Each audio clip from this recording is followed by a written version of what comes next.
at the conclusion of this talk, it would be really helpful if you filled out the evaluation you should have picked up on your way in. Hopefully everybody received that. If not, I believe they'll be out at the table there. Okay, great. All right, so welcome everyone. My name is Sia Beasley and I work here. Yes, Steve? I don't smell cookies. Okay, all right, let's get the cookie thing out of the way. Who's just here for the cookies? Put your hands down, that offends me. So we're gonna do cookies at the end. I will explain this, okay? But thank you, Steve. So my name is Sia, and I'm the Fall Prevention Project Manager here at the Appalachian Institute for Health and Wellness. And the title of today's talk is Engaging While Aging, the Importance of Social Connection. So before I get into it, I just wanna flag a few things. Number one, we're good, everybody can see and hear, right? Number two, I want this to be kind of conversational and informal, so if you have a question or a comment, feel free to just raise your hand, and I will run up to you with the mic where I'll let you use that so everybody can hear what you're saying. Sound good? If I can't reach you, I'll just repeat what you said with the mic. All good? Okay, great. Thanks. All right, so what we're gonna go through today is we're gonna start by talking about loneliness. We're going to talk about why social connection matters, and during that part, I'd like to talk about some of the evidence that shows that it has a huge impact on our physical, mental, and emotional health. Then we're going to talk about some steps you can utilize to improve your social health. And then finally, we're going to migrate out here to the kitchen, and we have Mary Cheryl over here has baked you cookies, and there will be a holiday cookie decorating station. And I hope that we can link this to what I'm gonna talk about today so you can go ahead and utilize a lot of the social connection skills that I'll talk about. Good? All right, so I think that in a talk like this, it's really important for you all to know my goals as the presenter. So what I want to do here today is most of all argue that social connection and relationships are very important. It might seem like an afterthought to you or something fun or recreational, which they tend to be, but I want to show you that they're actually really essential to aging well and staying healthy. Two, I want to unpack why it has such a substantial impact. So instead of just telling you the negative things about not being socially connected, I want to kind of contextualize that so we understand why this has an impact on us. I want to consider how social connection changes specifically as we age, how it becomes more relevant, what challenges arise, and what opportunities we have. And then finally, I'd like to give you some concrete, really accessible ways to start if you're interested in improving your social connection.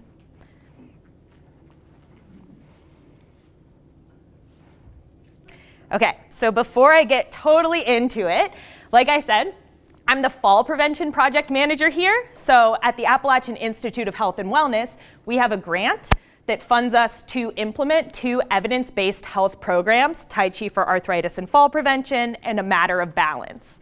So what evidence-based means is that these programs have been created, established, and then very rigorously tested to show that once you take one of these classes, it will improve your balance, it improves your strength, and it reduces your risk of falls.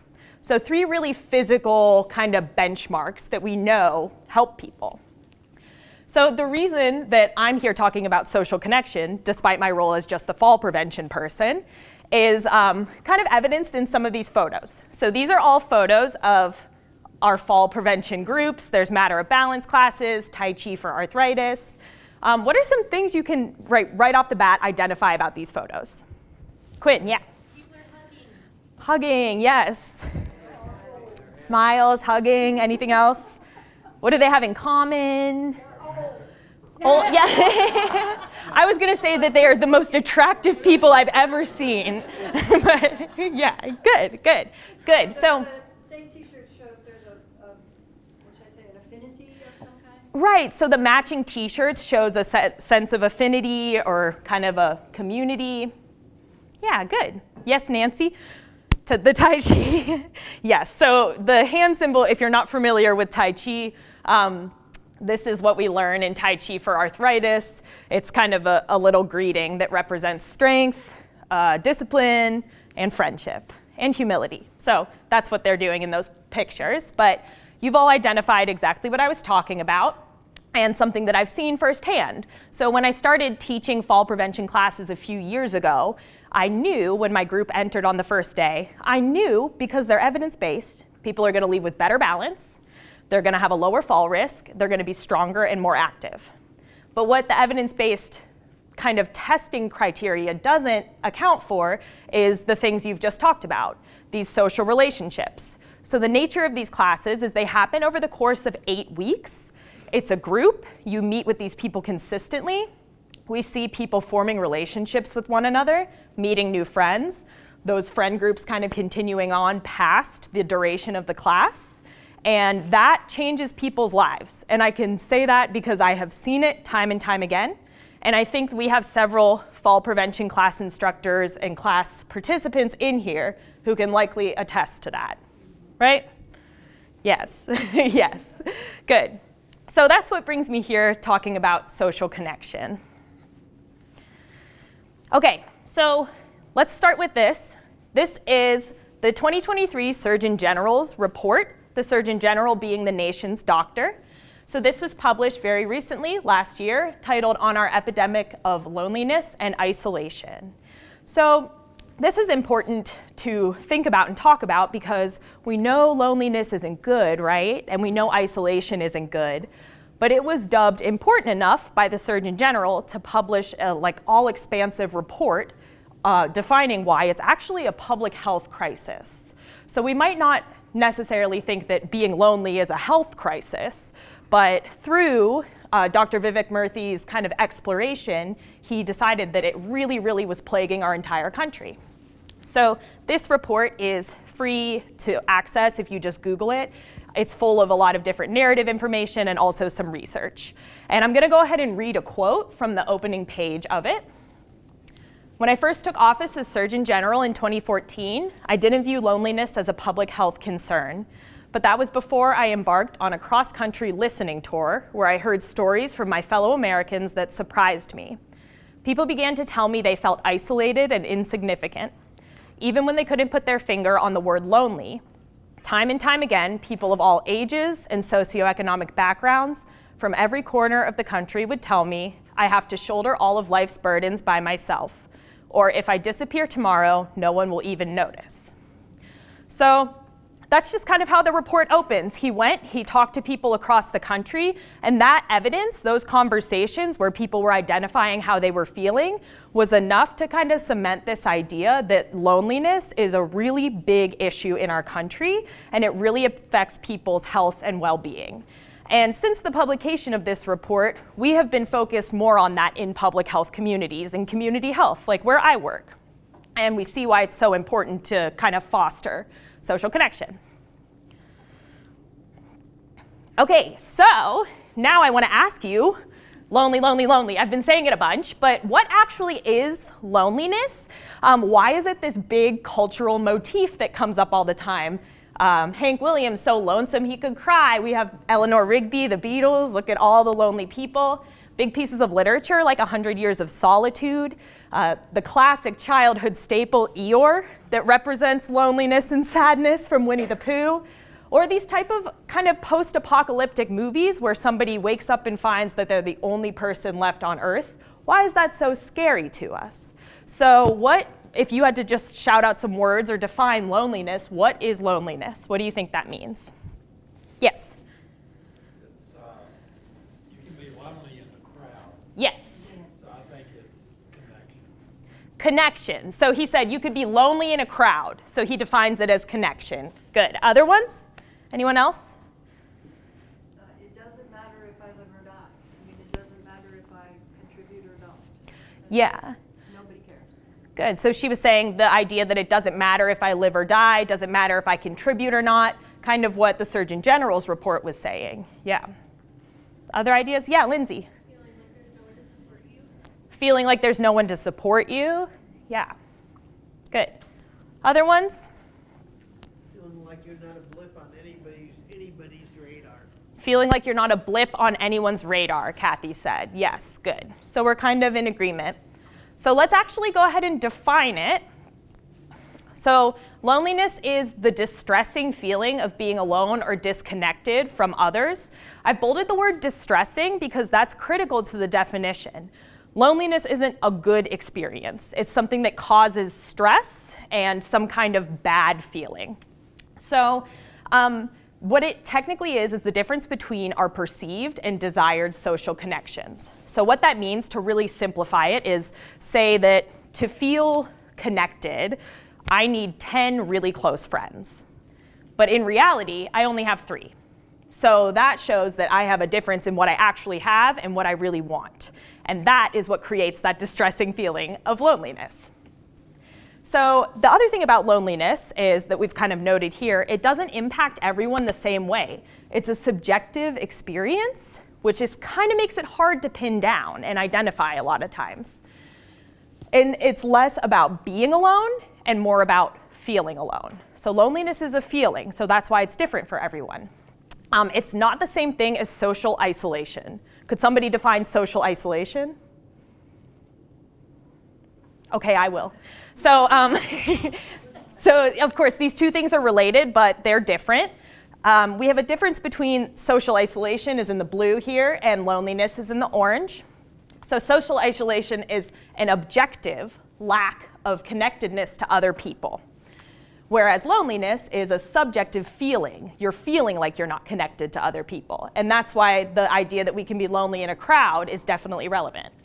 Isolation is measured directly by counting the number of connections you have. So you could just go ahead and count the number of community groups, count the number of friends you have. That's how socially isolated you are.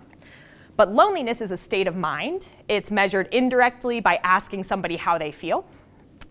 Someone who's socially isolated objectively does not have many connections to other people. But somebody who is lonely can still have a bunch of connections and still they can appear well supported, but still feel loneliness due to a lack of connections, despite being surrounded by a lot of people. So these are two different things, but they're related to each other, of course.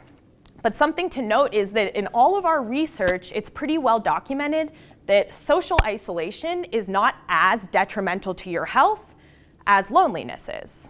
So the feeling of loneliness does worse for us with our health and well-being. Yes, Jara? We're all different, of course. Yes. And one can be alone. Can I give you this? Why? So everyone can One hear. be alone, but not be lonely. Yes. And I have lived alone a lot of my life, but I've never really felt the idea of loneliness, of having this loneliness, because as soon as I want to, I go find people. Exactly, yes. And I don't understand why so much emphasis is put on loneliness, because where I live, there's a lot of people that live alone. Yeah. And hopefully, there's not too big of a percentage of those that are, suffering. Yeah. Because I don't suffer, I don't believe, not yet. Jara, Yes. Jerry, you and I are very different. I avoid parties like the plague because they are so lonely. You I'll avoid stay- what? You avoid- When they're saying the Christmas party, the Halloween party, the the party. Oh. I just go, no. I'll stand up in front of 500 people and talk without notes. That doesn't faze me. Put me in a meet, greet, schmooze, socialize, chat, and I'm terrified. Yeah. And I run the opposite direction as fast as I can. Yeah, but I like to be alone. I'm sad. Good. Well, I don't mind being alone, but I will not.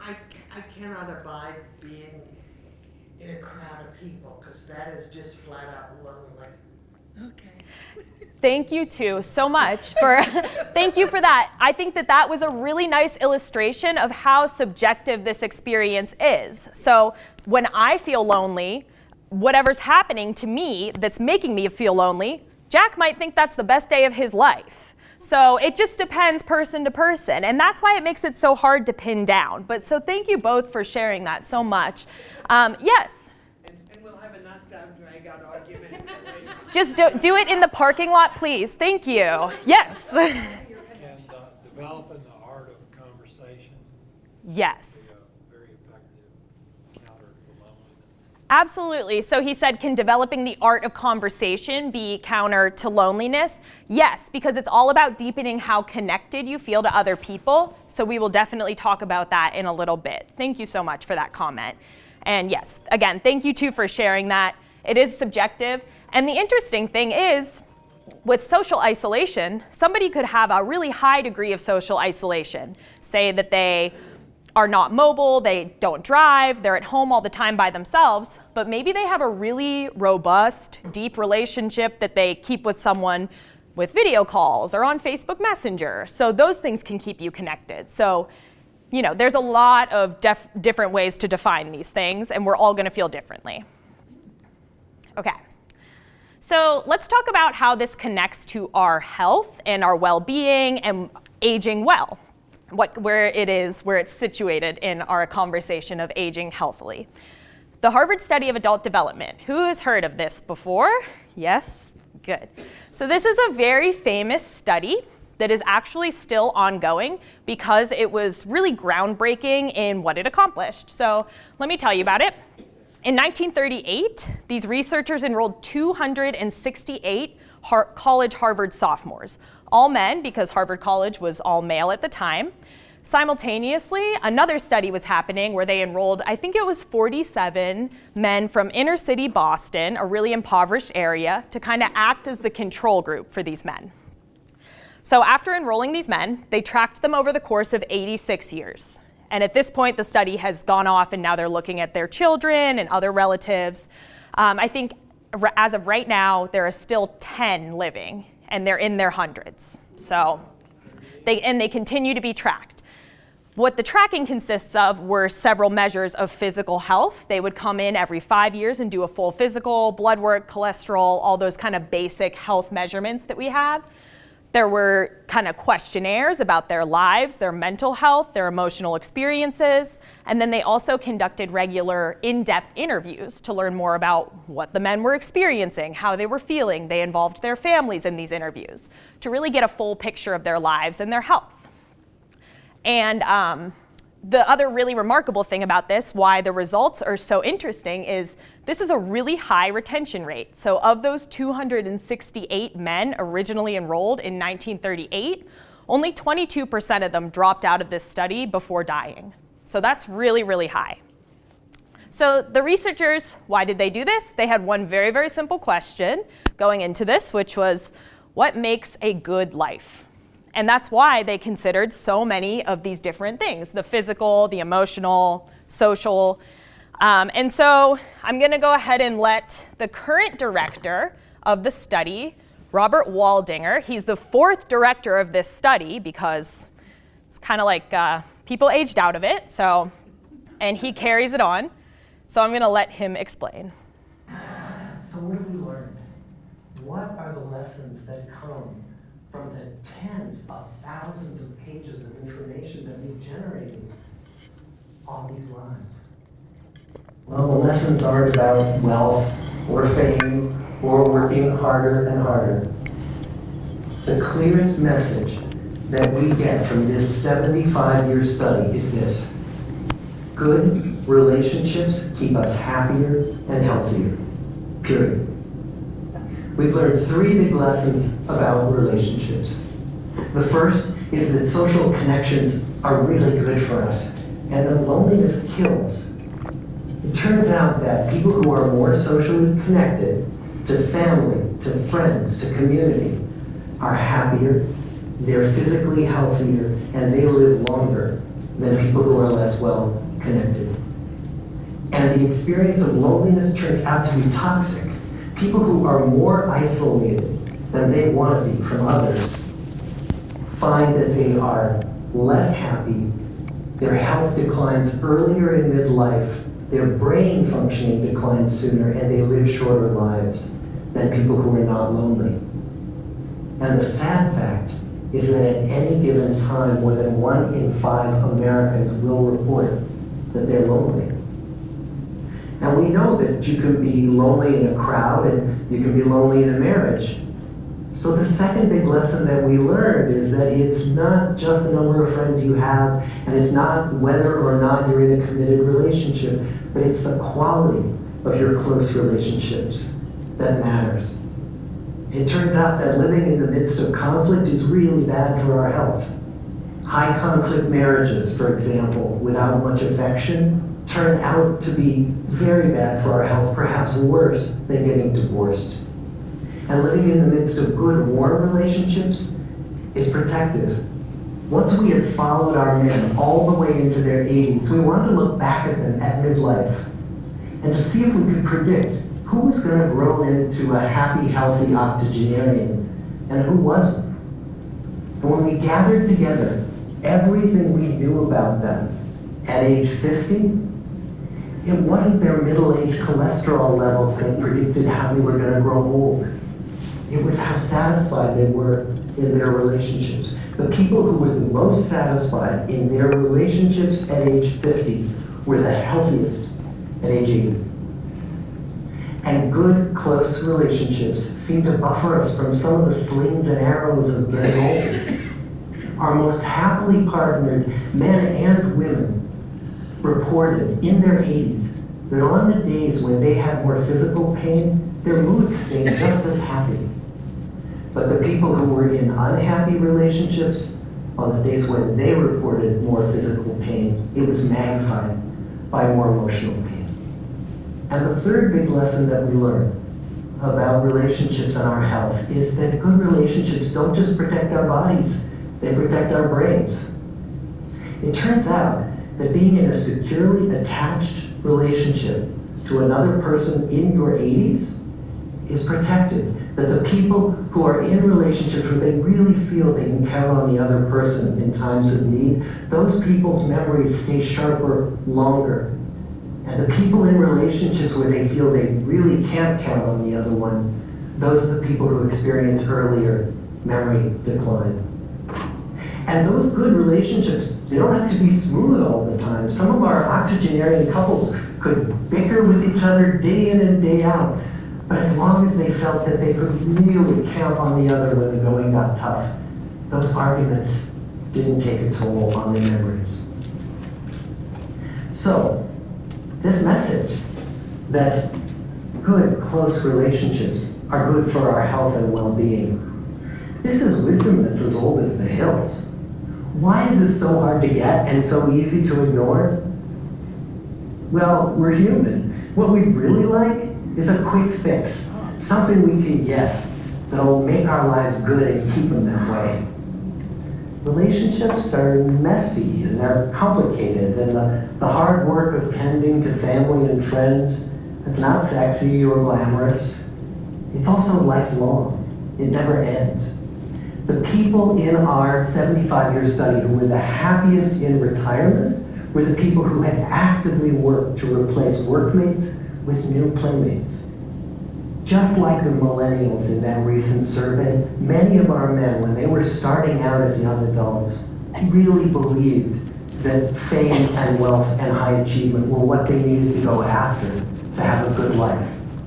But over and over these 75 years, our study has shown that the people who fared the best were the people who leaned into relationships with family, with friends, with community. So what about you?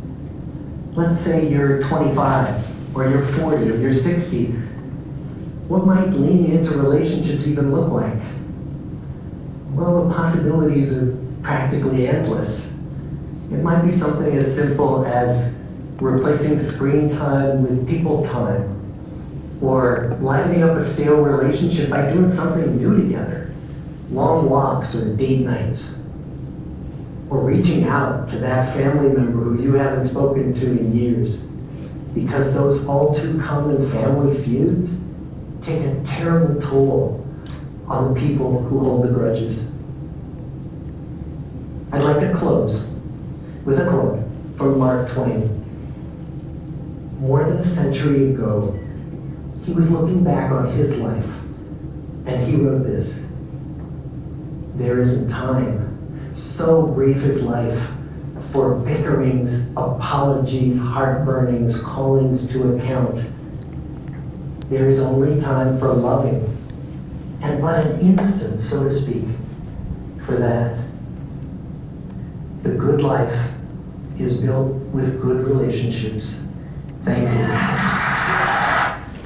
All right, so yeah, you can, I didn't show you the whole TED Talk there, but you can find that on YouTube. So like he said, they found pretty conclusively the answer to what makes a good life is leaning into various relationships. And not just a romantic partnered relationship, but your community, your friends. You have a lot of different types of relationships. That's what they're talking about. John F. Kennedy was one of the people enrolled in this study, by the way. He was at Harvard at this time. Fun fact. Okay, so let's talk about what more research tells us. Number one, 37% of adults aged 50 to 80 reported experiencing loneliness. So in the video, he said 1 of 5 adults. This is kind of an aging health specific poll, so we know that those numbers are pretty high. That's a lot of people. 2, there have been a lot of studies that show that to have loneliness, to feel socially disconnected, that increases people's risk of functional decline, cardiovascular disease, inflammation, dementia, and mortality. So that's really well documented that loneliness or a lack of connection can cause those things. And finally, loneliness, isolation, and poor health outcomes have a really cyclical relationship. So what that means is that if, say, you have some kind of chronic disease, that could actually isolate you more and disconnect you socially. And then you're kind of stuck in this cycle because it happens the other way. If you're not very socially connected and you're feeling intense loneliness, then you're going to have worse health outcomes as per this research. So the goal here is that you have the tools to actually break out of this cycle in some capacities. So why actually could loneliness be harmful? Does it feel a little bit abstract to imagine that this kind of little feeling you might have has real health consequences on your body? Yes? No? A little bit. Okay. So, where am I going with this? So, well, let's contextualize it a little bit. So, for most of human history, we didn't live like this. We didn't live in nuclear families, in suburbs, in the rural mountains. We were part of hunting and gathering kind of groups. So you really had to rely on the group, not just for buddy time, but actually for survival, for your food, to watch your back for predators. That was really important. Social connection and community were actually really required for survival in these contexts. So breaking from the group increased your risk of death and starvation, which is why that feeling of being alone, loneliness, lacking connection, kind of produces this stress response in our bodies. It kind of originates with the way we used to live. So, and when I'm talking about research that shows that this increases your risk of chronic disease and inflammation, that prolonged stress that might accompany loneliness or a lack of social connection is what causes things like that. I'm going to do this briefly. This is just another way to kind of concretely show how social connection influences our lives in several different areas, including our biology. So things like that stress hormones, inflammation, the way our genes are expressed, our psychology, your sense of meaning or purpose, your day-to-day stress, your safety, your resilience, your social connections have an impact on that. And finally, and very importantly, your behaviors. So things like your physical activity. If you hang out with a lot of really active people, you'll likely be more active. If you live with people who eat really healthy, probably your grocery shopping trip is pretty healthy. So our relationships impact those day-to-day behaviors as well. And all of that together creates our health outcomes. And so, of course, staying connected and having these deep relationships becomes different as we age. So aging is a process characterized by change and adaptation. Oftentimes, people report that they have smaller social networks as they age due to many reasons. One being maybe your ability to have transportation might change. You could possibly be moving away from community, losing friends. A big one is changing in hearing and vision, especially hearing. People who struggle, good one, Steve. He never misses. So people who have hearing problems have a hard time keeping up with different conversations, and that really can isolate you in a lot of ways. And that's why we see people with untreated hearing problems having more loneliness and increased depression and things like that.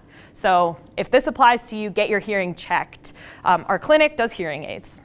Finally, even things like just kind of ageism and different sentiments like, oh, I'm not gonna invite my grandma to go out to the movie with me because it's cold outside and she'll probably fall asleep and she probably doesn't want to. So just by making that assumption, I don't extend an invitation and she doesn't get to go anywhere with me. So just thinking about those kind of different things that are factors as we age. And of course, what again was so wonderfully illustrated here by Jara and Kathy is that addressing loneliness is really challenging. It's challenging to even think about. And it's more difficult because it's not a straightforward solution. So if I feel hungry, I know exactly how to fix that. If I'm thirsty, I know how to fix it. So, you know, if I have a bad headache, I could take an Advil and it's fixed. Whereas loneliness, it's not this straightforward solution. And like Dr. Waldinger was saying, to invest in a relationship is a lifelong, really complex thing. Again, it's a subjective experience. So what you need to not feel lonely is really different from what I need. Of course, there is a stigma surrounding loneliness that kind of makes it hard to seek out what you need. Some people have a hard time admitting to themselves or others that they're lonely. There's a level of shame that can sometimes accompany that.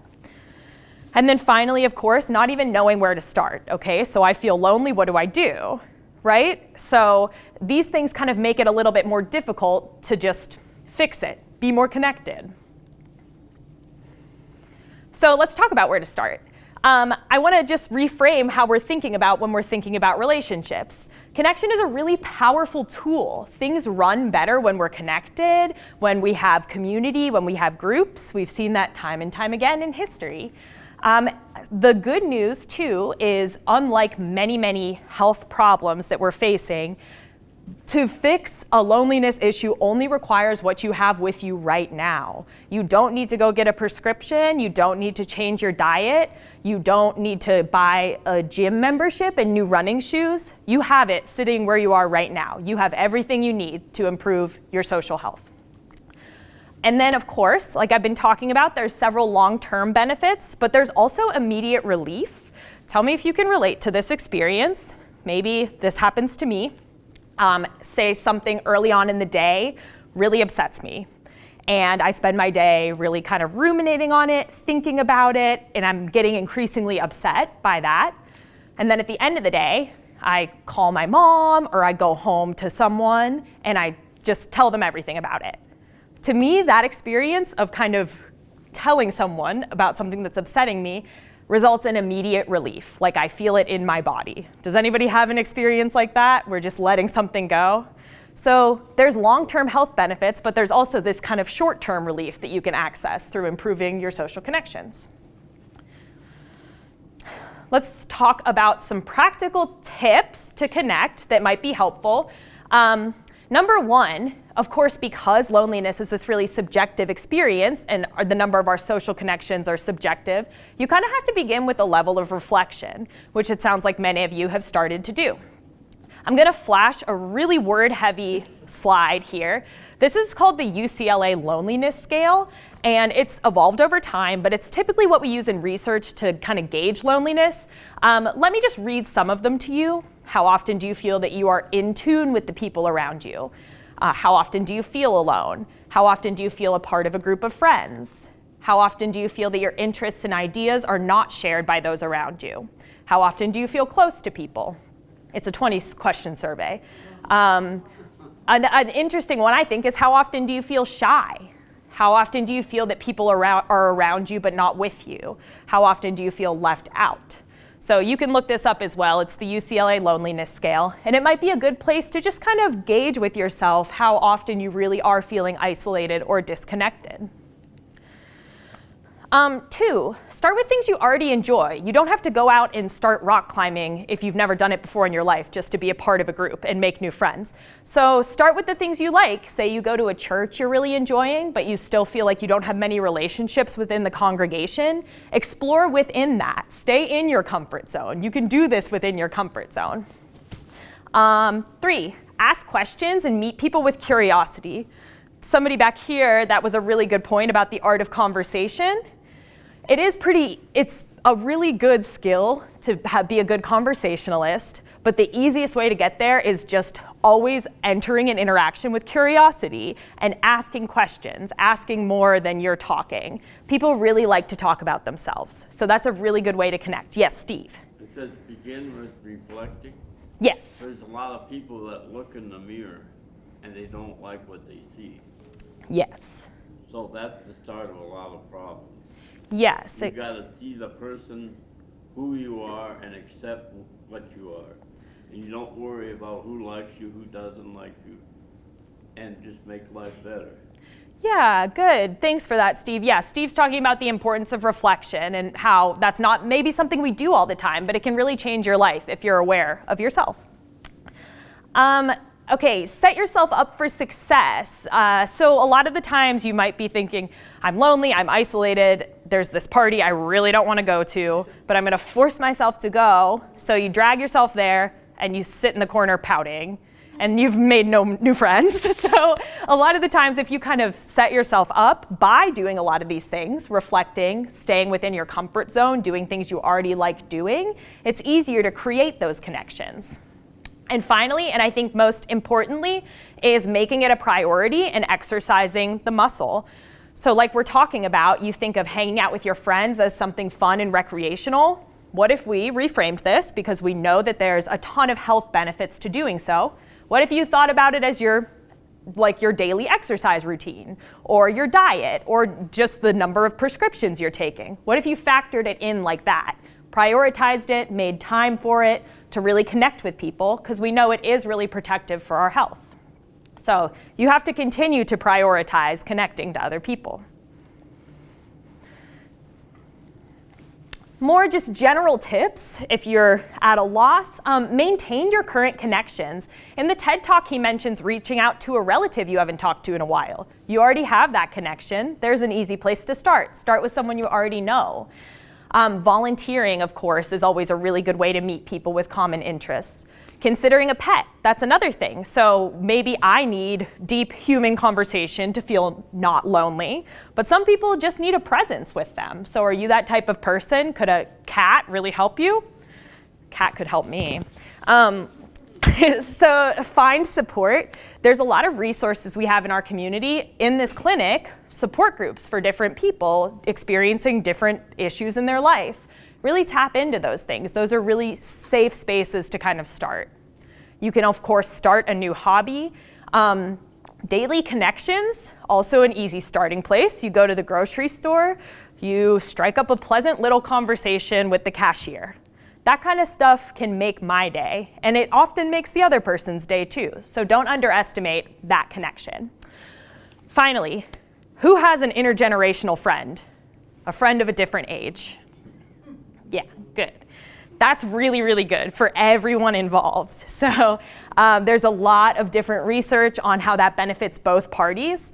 And in terms of loneliness, this is interesting. Gen Z and Gen Alpha, so our two youngest gens, yes, are the loneliest people yet. They have the fewest social connections, way fewer friends.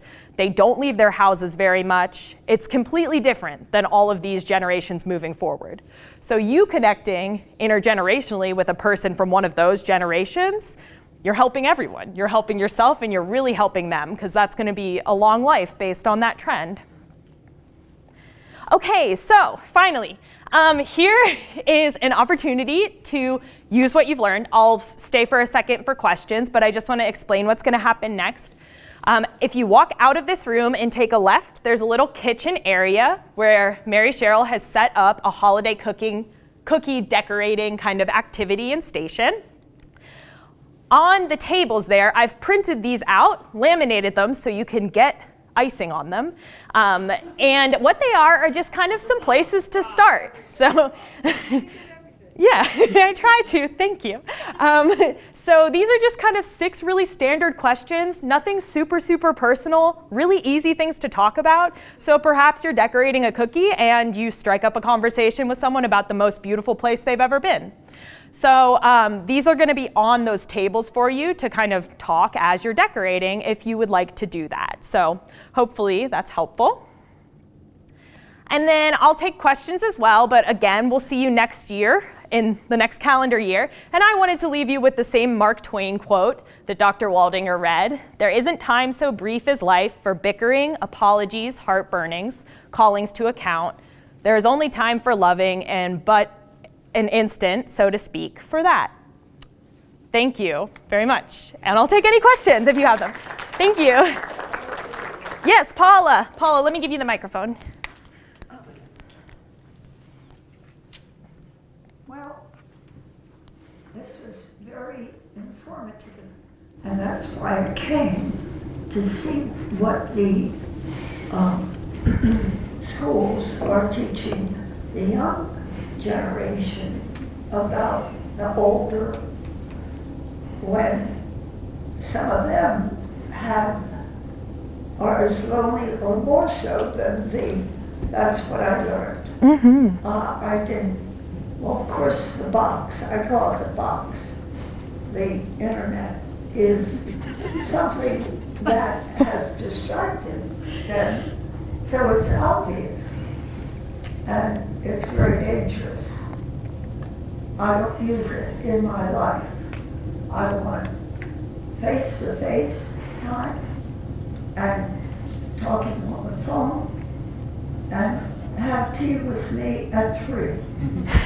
That's my credo for loneliness. If I have it, I let it go like a bird on the wing. That doesn't do anything for you. But what does do for me, and I do find out, is sharing with others what I know. And that's why I think the young people like to hang out with me, even when they're supposed to be helping me and do some chores that I don't like to do. So that's my message. Thank you so much for that. I think that's a really good point. So one of the tips that you can find a lot is to get more connected, try learning something new, try taking a class or something. But that's a really intimidating prospect, so I really like the idea of try teaching someone something new. That they want to learn. That they want to learn, yeah. There's everyone who's aging in this room has something to share Yes. with another aging person or another. So give it away. That's no charge at this age. We give it for free. Yes. And that makes you feel good. It does, If yes. you are empathetic, Yes. but don't give too much, because at 95, I'm losing a little. That's energy out. Yes. Keep up for yourself. Thank you, Paula. That is such a good point. And the second part of Paula's comment without the microphone, she said everyone in this room has something to teach someone, has something to give. So that is a really good way to do something useful, exciting, and really connect with someone. Thank you. Yes, Steve. Has anybody know anybody that runs a funeral home? They're starting to come with a problem, and it affects the coffin. People want to get buried like this now. That's Steve, the comedian, in the front row. Thank you, Steve. And having a little humor won't make you lonely. That's true. Humor is a really good way to connect. Thanks, Steve. Yes. Did you have something? Thank you. That could be different. I think trash talking energizes people, and you kind of make fun or jab somebody. They got to come back with some smart aleck answer, and you connect. Yeah, definitely. And so it's a lot of fun to do that. Yeah, You great. do connect. Yeah, thank you for sharing that, definitely. Good. Any other questions or comments? Yeah, Kathy, I'm coming to you. Use my teacher voice. Oh, Kathy's got it. You're right. Go ahead. No, I was just going to say, that sounds lovely. Unfortunately, some of us got hardwired in a different direction. Say more about that. Going through school with a very cliques and groups, and you go and sit down at a table at lunchtime and they're looking at you like, you're not supposed to be sitting here. Yeah, we don't want you here. That's why for you guys at Bryan Estates, if it's a party, I always wind up sitting by myself. Let somebody decide to come to me. I'm not going to impose myself on you. That was like from first grade straight through high school. And so it you know, Yeah. sorry, I had the party thing down to a science in the College of Business. When there was a party, I'd be sitting at my desk and somebody would stick their head in and say, oh, are you going to go to the Christmas party? I said, well, yeah, I just want to finish a couple of things. I'll be there in a little bit. And then I'd slide in and everybody was chatting and socializing and having a great time. And I'd load up a plate with food and I'd come back to my office and then somebody would say, oh, weren't you at the party? I said, oh yeah, I was there, it was great. And I've got this to finish. You know, it's not as easy. No, of course not. And and when your stepkids tell you a year after your husband dies to go jump in the lake, and you now don't know how many great grandchildren you have. I know I have one. I probably have two. I could have more. I don't know. I ask them and they won't tell me. I don't know where one of my granddaughters lives. I don't know her last name when she remarried because they value their privacy. To which I say, I'm not planning to stalk them, I'd just like to know, you know. So, Yeah. it's lovely, but yeah. I was thinking, yeah, right. Yeah, thanks, Kathy. Thanks for sharing that. I think that is a really important point. A lot of these things are way easier said than done, especially like you're saying, after a lifetime of being conditioned into kind of sticking with your group. It's harder to try. Or not having a group, exactly. It's harder to try and reach out, especially if you're having this kind of fear of rejection or that's been reinforced by a lifetime of experiences. So definitely much easier said than done, of course. So thank you for sharing that. Are there any other comments or questions? Are you ready for your cookies? Yes, Steve? If someone doesn't like you, it's their problem. It's not your problem. People start taking these things personally. If they don't agree with you, that's fine. That's their problem. You have to be yourself. But that doesn't make you any less alone. Yeah, it's their problem, but I'm still here wondering what's going on with the grandkids. Where are they? Two of them live in Northern Virginia, which for those of you who know the DC area means nothing. Another one lives somewhere in the state of Maryland. And I don't know, because You have a lot of money and you're gonna die soon, and you like to know where people are. Get that word out.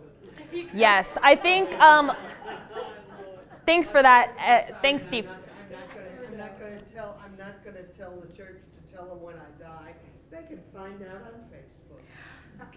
Thank you all so much. I think that what this illustrates is that life is really hard and complicated, and so the best way that we can kind of get through it is to rely on people who are having a similar experience like other people. Okay?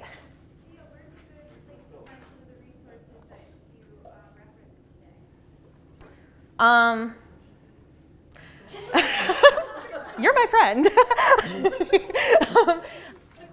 The clinic has a lot of our information about a few things that are relevant. Hearing aids, our support groups. You can contact me, stay after, if you would like me to send you directly anything I've mentioned, like the Surgeon General's report, that TED Talk. I can send you any of that. So you can reach out to me. I'll give you my email address if that works. Thank you. Yeah, Jack. See, why don't you send us the reference to the Surgeon General's Okay. report, because I think that's very relevant to us and to other people who could be helping people in community health. Definitely. I will send that to you. Thank you very much. Yeah. Okay, everyone. So like we said, out here to the left is the cookie decorating. You'll find it all set up in there. Please enjoy. Thank you so much for coming. Happy holidays.